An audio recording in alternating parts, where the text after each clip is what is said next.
दोस्तों, कई लोगों का सवाल रहता है कि चार्जशीट दाखिल होने के बाद क्या होता है।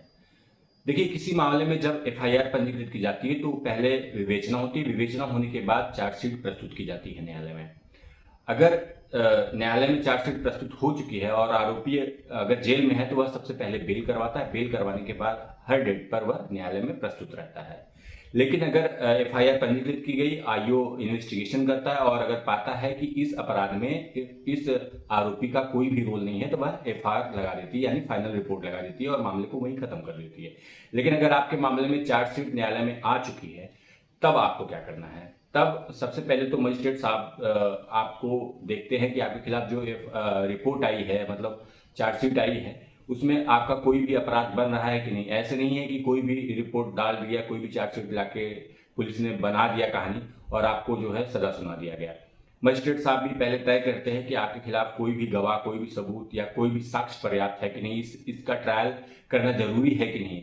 अगर उनको लगता है कि हाँ ट्रायल करना जरूरी है, तब आपके खिलाफ प्रसंज्ञान आदेश जारी होता है, यानी समन जारी होता है। अगर आप पहले समन पर नहीं आते तब आपके खिलाफ बीडब्ल्यू यानी बेलबल वारंट हो जाता है। उसके बाद भी आप नहीं जाते तो आपको एनबीडब्ल्यू हो जाता है। जैसा कि मैंने पिछली वीडियो में बताया था कि अदालत आपके खिलाफ गैर जमानती वारंट कब जारी करती है। फिर क्या होता है कि अगर आपको लगता है कि नहीं, आपको गलत तरीके से समन कर लिया गया, आपके खिलाफ गलत तरीके से चार्जशीट दाखिल हो गई है, तो आप उस चार्जशीट के खिलाफ वहां मजिस्ट्रेट कोर्ट में अगर चल रहा है तो मजिस्ट्रेट कोर्ट में, अगर सेशन कोर्ट में चल रहा है सेशन कोर्ट में डिस्चार्ज एप्लीकेशन मूव कर सकते हैं।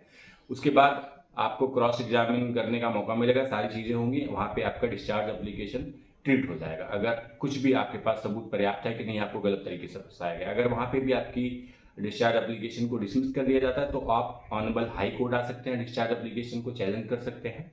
और अगर आपको लगता है कि आप इन सब मामलों में जब एफआईआर हुआ है, आपको झूठा फंसाया गया है, चार्जशीट आपके खिलाफ गलत पेश कर दी गई है, आपका पूरा मामला ही झूठा है, तो आप उस एफआईआर और चार्जशीट को लेकर क्वेश्चन के लिए ऑनरेबल हाई कोर्ट में एक रिट पिटीशन दायर कर सकते हैं, जिससे आपका मुकदमा क्वैश हो जाएगा।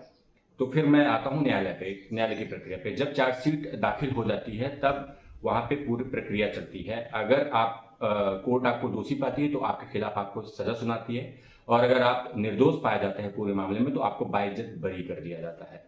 लेकिन मैं ये बता दूं कि सिर्फ अक्यूज ही हाई कोर्ट या सुप्रीम कोर्ट नहीं जा सकता। जो कंप्लेनेंट होता है, जो इन्फॉर्मेंट होता है, जो मतलब वादी होता है, वह भी आ सकता है। अगर उसको लगता है कि नहीं, इस मामले में चार्जशीट दाखिल होने के बावजूद भी जज साहब ने इनको बाइज्जत बरी कर दिया, तो वह उसके खिलाफ ऑनरेबल हाई कोर्ट आ सकता है। मैं आपको बस मोटी मोटी जानकारी दिया हूँ। मुझे उम्मीद है कि आपको पसंद आया होगा। अगर आपको पसंद आया तो कृपया वीडियो को लाइक करें, सब्सक्राइब करें।